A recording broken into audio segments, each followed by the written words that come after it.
First, you take a 5-day journey on horseback. No, I'm kidding.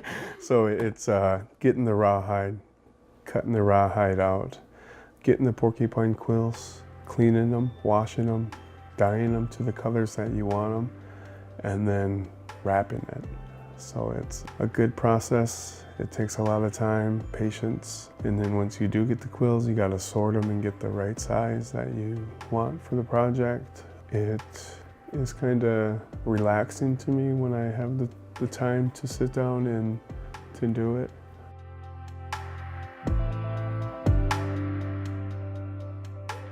When I was in high school is when I really was seeking out who I was as a Dakota through ceremonies. That's where I became more interested in who I was, where my people come from, what our name was, our traditional name, to learn more about the history of who we are. And then in my adulthood, just recently, 4 years ago, is when I started to seek out the arts. I always take it as this opportunity to do something that I'm not comfortable with. And then the more I live, the more I've grown to respect those teachings, and the more I try to teach those teachings. When elders shared with me stories, I share with the younger generation to my best ability.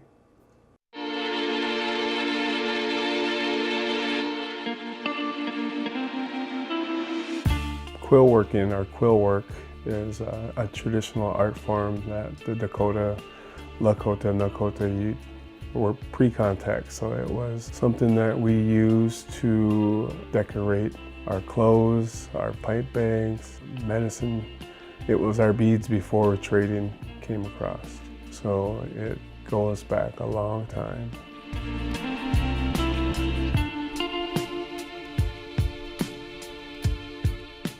My great-grandmother, her name was Lucy Ironboy. She had a quill work dress, and my father, he had quill work on his dance outfit, a grass dance outfit. And so that was the initial inspiration, was to find out how that was done, but also to locate someone in my community or other communities that I was familiar with, to find out if anyone still did that. And it was unfortunate at the time in the early 70s where I didn't locate very many people that knew about the art form itself. Now it's becoming rare for quill work. It's old art. It was here before we had beadwork and the traders and that. On the old way, they had quill work.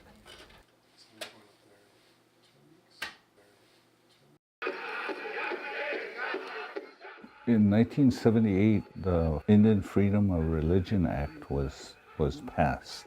And prior to that, we were practicing our ways, but we were doing so more or less underground. And so people held on to traditions and customs and language, arts, and those types of things. They held on to them, but we had to do them secretively. It was a trauma issue because they were adults that had to live through the impact of the Indian Code of Offenses. And so a lot of things were kept pretty close within families and extended families, communities like that. It wasn't as open during the early 1900s and all the way up into the 50s and the 60s and 70s.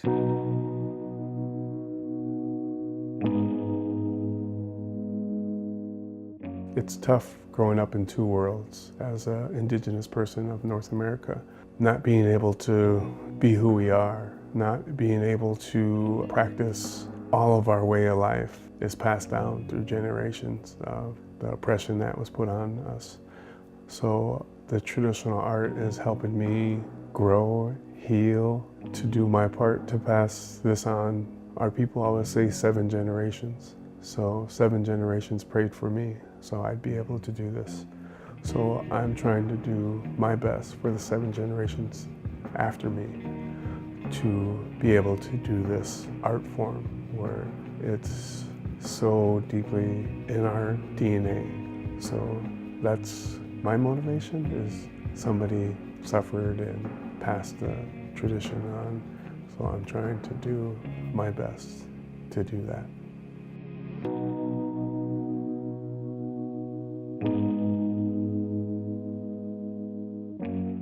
Sometimes, especially when we had the Removal Act originating after the 1862, it was through the Removal Act that we were separated, and a lot of the people from different bands came over here up and down the eastern part of South Dakota and on up into North Dakota, on up into Canada.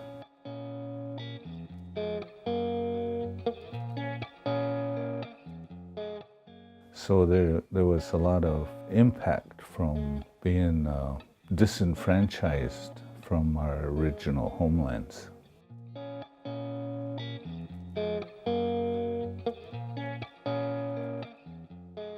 I think the impact was a loss of our close kinship ties. We were impacted with that loss of not being able to go a short distance and visit a relative, for instance, not being able to acquire knowledge through ceremonial activity passed on through our elders to our younger generations of people.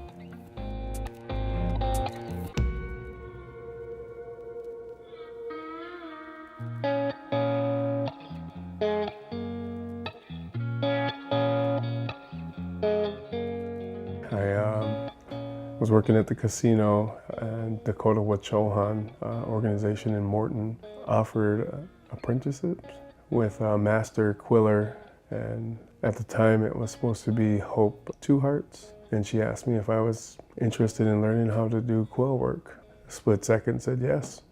She said, well, I'm looking for 4 students. I'd really like you to be one of my students. So I just waited, and something happened with her, so they had to replace her with Dave Lewis from Siston, South Dakota. And I just kept checking on with Dakota Wachohan, did you guys select your students? Because Hope asked me, I told them. So I was throwing names out there to try to get in the program, and I was selected.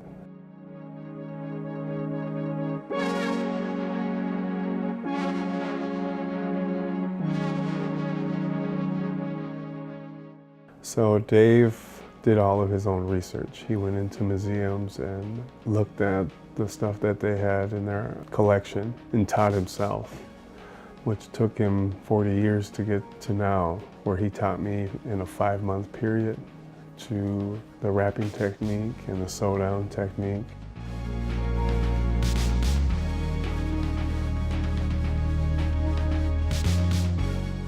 So very thankful for his research that he did and all the work he put into keeping quill work alive and passing it on. I can't thank him enough for doing that and being willing to pass it on to myself. The way I show my appreciation is teaching it, what he has taught me, to pass it on, to keep it alive. You either have a choice to take the opportunity or let it go by. The opportunity, when it was presented to me, I said, why not? Why not try it? Maybe this will help me in some way. And with the past 4 years of doing quill work, it really helped me grow as a Dakota man, pursuing the traditional art form and helping me grow as an individual to know more about myself and where I come from. My name is Georgina Drappel. My mother is Hope Two Hearts. She is a master quiller. It wasn't until I got older that I really sat down and took the time to learn it. There was just a lot of things going on in my life. I could take that and turn it into art. She wanted her children to learn the art so it wouldn't get lost. And I feel really good to have my mom in my life to have taught me the different things about quill work and what it means to us. And I can take that and pass it on to my children.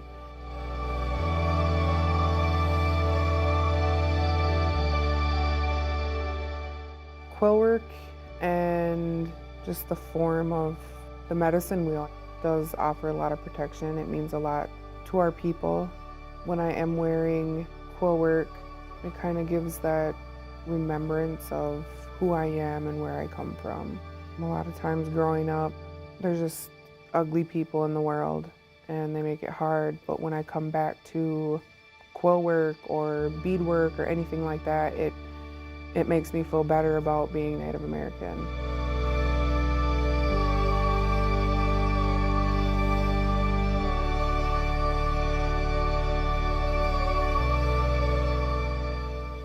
A lot of our Indian people of different tribes, we've come and we hit this wall. And this wall that we're hitting is really tall and it's hard to get over it. And in that, you have suicides. In that, you have poverty. In that, you have drugs and alcohol. All these things that we're trying to overcome. And so the people here in our own tribe, the people got together and they said, what are we going to do? How are we going to save our children? So overwhelming. The adults, the elders, we all got together, put our minds together and said, what can we do to save our children, to help our children, to build our nation? And what they had come across was art, spirituality, our Indian ways, this pipe way that is all wakam, that's holy. But if you can get those kids to go to sweat and to do beadwork, to do moccasins, to do earrings, to do quill work, all of that is going to help balance out all this negativity, these things that kids have. I truly believe that if they have Indian teachings in their life, they're going to have the tools. It's a beautiful way, but it's something to combat this other side that we have here, we're faced with. So all these different tools you're getting is to help the kids to better themselves and get interested in something. And if they finish something, oh my God, they have such pride. It's beautiful. So yeah, that's what we came up with, and that's what we presently be doing. And for now, it's helping our children. We're creating a healthy world.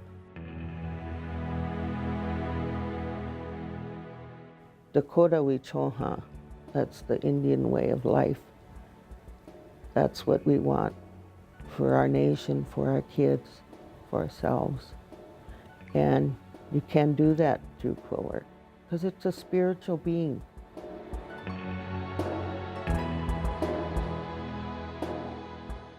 Seeing my niece working on quill work in my home is beautiful. It's something I didn't ever dream that I would be somewhat of a teacher to her of this art form. It makes me very proud that she's took the opportunity and is doing really well and keeping it alive.